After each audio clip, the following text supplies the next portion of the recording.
The Lights of Sardis by C. L. Brasch. Sardis Road really was quite rural in the 1960s. It meandered for several miles outside the Charlotte city limit with nary a stoplight and just the occasional stop sign. Monty lived pretty far out on Sardis Road. In fact, he lived several miles from Davy's Charlotte residence. Still, a promise was a promise. Davy had promised Monty the last day of summer camp that he would make it to Monty's house the Saturday morning after camp ended. Camp always ended too soon. The staff would sing a heartfelt goodbye song to the campers, hugging them as they boarded the charter bus. Tears and mountaintop memories would flow freely all the way back to Charlotte. The Saturday after camp ended, Davy knocked on Monty's door precisely at 10 a.m., just as he said he would. Monty's older sister V answered the door. She gasped and hugged Davy at the same time. Monty had neglected to mention to his sister that Davy was dropping by, and he was the first person from camp she had seen after its end. V's friend Regina was in the living room, and she bounded over for a big three-hug. Monty shot downstairs to join in. He had been in his upstairs bedroom, opening the curtains to let in a brilliant Carolina blue morning. Staring into the sunlight, Monty had been momentarily intrigued by a shimmering reflection on his window, apparently from beyond the trees in his spacious front yard. Front yard was likely a misnomer. It would qualify as a small arboretum in most places. Smiling, Monty interrupted the hug fest to shake Davy's hand. They were the quintessential odd couple. Monty was a handsome young lad, outgoing, already a capable football player, and usually well on his way to mischief. Davy was awful at sports, shy save in the company of friends, gifted, bespectacled, disheveled, and a bit eccentric. But he was his loyal friend as the day was long, and he had an easy smile. He genuinely enjoyed seeing Monty, and he was very happy to see V and Regina. Fondly dubbed the Four Musketeers by the teen camp staff, the four longtime friends had never been separated for long. Monty was excited to have company. Not too many folks made the long trek from Charlotte to his house, so he broke out the good stuff: cold milk and fresh hot sugar cookies from his mom. Before long, the Four Musketeers were downing milk and cookies, chatting as fast as a whippoorwill's behind, and trying very hard to recreate summer camp 1968. With their morning snack done, the girls started to rehearse cheerleading routines. Monty groaned, grabbed Davy, and hightailed it for the front door. He picked up a well-worn football along the way. Within a minute or two, Davy was running button-hook patterns for Monty in the freshly mown front grass. Monty dreamed of quarterbacking someday at East High, so he fired some pretty stiff bullets at Davy. Davy dreamed of being a wide receiver today with no broken fingers from Monty's increasingly fast passes. When Monty noted Davy's hands were bright red, he knew it was time to take a break from passing drills. The two boys made sure the coast was clear, and they climbed up their favorite tree, a sweet gum with low branches for easy access. The sweet gum ascended majestically into an adjacent pine tree, and the sap-covered pine was the real prize. Jumping precariously onto the pine tree from the sweet gum's upper branches, the lads could shimmy up to the top, thinking it to be over 100 feet off the ground. With inner thighs sufficiently scraped and sappy, Monty and Davy could relax as a northwestern summer breeze swayed their secret pine-top refuge. Long ago they had dubbed it Blue Pine Needles. There they could talk at ease, out of earshot of the girls and 99% of the creatures on God's green earth. Monty said, "Davy, I've been thinking about camp these past few days." Just a bit befuddled and rubbing together his still stinging hands, Davy observed, "Monty, we only got back from camp last Saturday afternoon. What part of this picture am I missing, big guy? I haven't even unpacked yet." His opening gambit not playing out well, Monty chose to show his cards. "Davy, you never take the bait. Okay, I'll come clean. Do you remember that quiet girl, Mira?"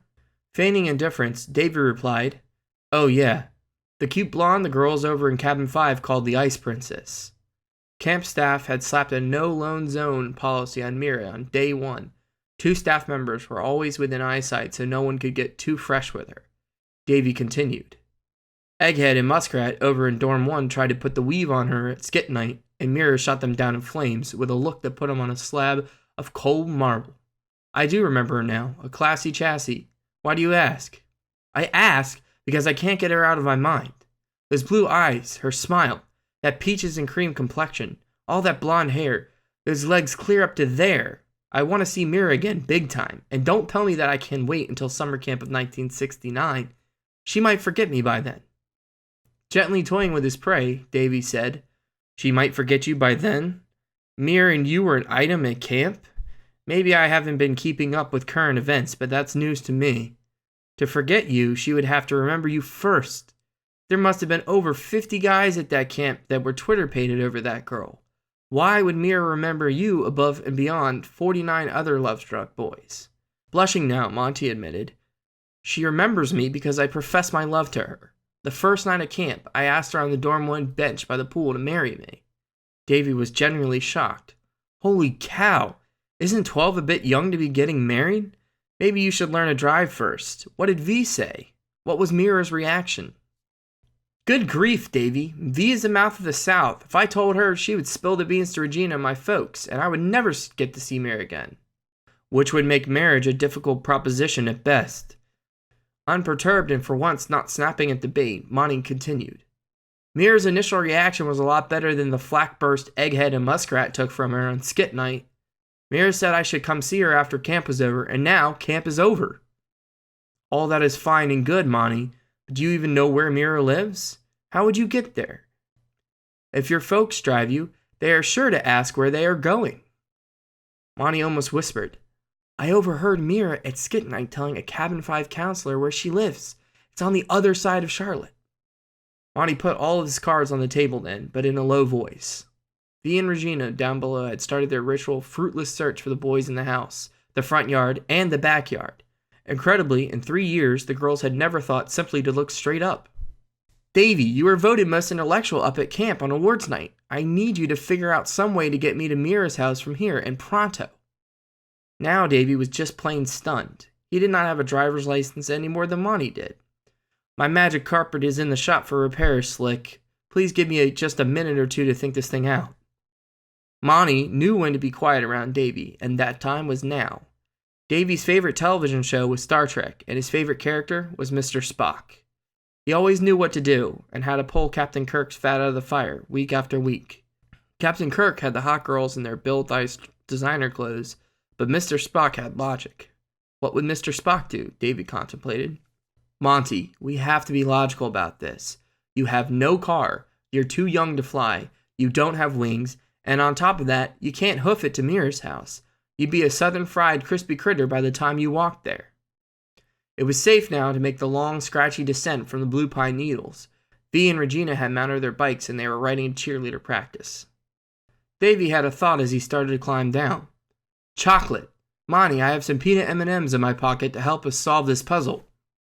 Like most southern boys in the 1960s, Monty and Davy were moderately addicted to chocolate. Peanuts made chocolate taste even better, so a nickel pack of peanut M&Ms was inexpensive candy nirvana. On his way down through the sweet gum tree, Davy pack-ratted a few really good gumballs into his pockets. Fresh green gumballs were banned under the Geneva Convention of 1949, but Davy and Monty had never been there. Gumballs stung like sin when they hit their target in an old-fashioned southern gumball fight. Monty saw Davy squirreling away his prized gumballs as they munched down some peanut M&Ms. "Hey, Davy, saving those gumballs for that dentist kid?" The dentist kid, John, was the bane of Davy's existence. The poster child for reform school recruits, John did not like Star Trek one bit, and he liked Davy even less. John had outrun Davy's inadequate bicycle after school earlier in the year. Like a copperhead in an ill mood, he cleaned Davy's clock quite thoroughly just for the spite of it. Davy needed a head stitch or two at the time, and he had not been on a bicycle since then. "Yeah, partner, John and I are in different schools this September, but just in case I run into him this summer, I want to be fully prepared." Now back on the ground and thoroughly covered in pine sap and needles, Monty brushed himself off and digressed for just a moment. "Davy, do you think V's cheerleading skirt is too short for riding on that bicycle?" Davy just had to return that shuttlecock over the net. "I am fine with V's outfit. I recall last summer during camp that you had no problem at all with a short skirt on that older South High cheerleader Lisa working on kitchen staff." Busted, Monty let rip a photon torpedo blindly. "Cut me some slack. Lisa was just a little older than me. I saw you this summer giving a pretty long goodbye hug to Darla in cabin 3. Monty's torpedo hit solidly home, and it was Davy's turn to blush. "Touché. You got me, Pilgrim. But hey, you don't have to let the whole world know. I'll be as old as Darla someday.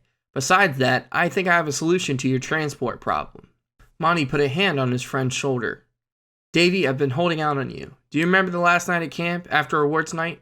Sure, I remember. You stood up me, Regina, and V at the ranch house, and I had to treat the girls to Dr. Pepper and Kit Kat bars. Where the heck were you? I was in the back of dorm 2 with Mira. She looped me, Davy. Davy collapsed on the front lawn. Wow! Mira looped you? You're engaged, lover boy. Looping was a time-honored Southern tradition. It was Sadie Hawkins on a mission. If a girl popped the loop on the back of a guy's shirt, that guy was spoken for, and he was off limits to any other girl. This was some serious stuff. Yeah, I haven't even told V. You were the first to know. Come heck or high water, I have got to see Mira, Davy. She looped me. Davy took a deep breath as the boys headed into the house. They were focused now on some hot honey cornbread and buttermilk, courtesy of Monty's mom. As the boys hit the head and scrubbed pine sap, needles, dirt, and bark from their hands, Davy pondered aloud. Monty, do you remember that great Star Trek episode, Assignment Earth, when Colonel Gary Seven beamed to the Earth of 1968 from a different galaxy? Yeah, that was so cool when his black cat Isis turned into that brunette on the couch. Sitting down at the kitchen table to enjoy his honey cornbread and buttermilk, Davy thought just for a second whatever happened to Blonde Mira in the back of dorm 2. He exhorted Monty. Concentrate for a minute on that transporter beam. Gazillions of miles in no more than a few seconds. You just need to go about 10 miles to get to Mira's house, right? Yeah, that sounds about right, but I don't follow you. Connect the dots for me, Davy. Simple. You merely transport yourself from your house to Mira's house via transporter beam. Speechless for a moment, Monty put down his cornbread to choose his next words carefully. Davy, I am not Scotty and you are not Spock. Who is going to operate this transporter beam? What's the power source? This is 1968, not 2268. Transporters and warp drive have not even been invented yet. Taking a deep breath, Davy explained. Monty, people only use a small fraction of their brain's potential because they never focus all their thoughts at once on one thing. Focus yours exclusively on getting to Mira's house, and then you can be the power source and you can operate the transporter. Monty was intrigued but wary. Davy, could this be dangerous? Only if it works. Oh. Monty knew well enough not to follow that line of questioning any further.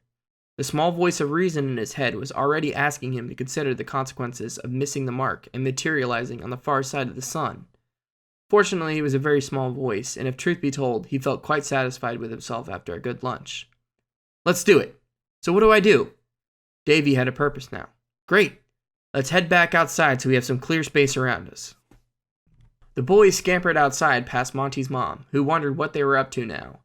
She knew all too well from experience it was better not to answer her own question. Come to think of it, though, she did have one question for Master Davy. She would follow them outside after she cleaned the dishes. In the bright midday sun, Davy spit on his hands, rubbed them together, and closed his eyes tight. Shut your eyes, Monty, and focus on Mira's house like she's the last girl in the world. Want it. Awful bad. And imagine yourself standing right on her porch, knocking on her front door. Monty sealed his eyes shut and focused his thoughts so intently he grunted. His forehead felt heavy and beads of sweat began running down his face as he lost all track of time. He imagined he saw iridescent patterns forming on the backs of his eyelids. Monty realized they were gently shimmering lights, so ethereal and yet so beautiful. He unconsciously took in a quick breath as he felt a bit unsteady and unsure of his footing. Losing his focus for just an instant, the lights of Sardis disappeared. They were gone. He opened his eyes, regretfully whispering, "They're gone, Davy." Feeling his friend's sense of loss, Davy patted Monty on the shoulder and tried to comfort him. Maybe you just need to practice your focus a time or two more, buddy. They were sharply interrupted by Monty's mom, hands on her hips, shouting at them through the bedroom window from downstairs in the front yard. Monty! How on earth did you and Davy get into your bedroom without using the stairs? And Davy, how did you even get here today? Monty told me yesterday you haven't been on a bicycle in months. How indeed, Davy smiled. The end.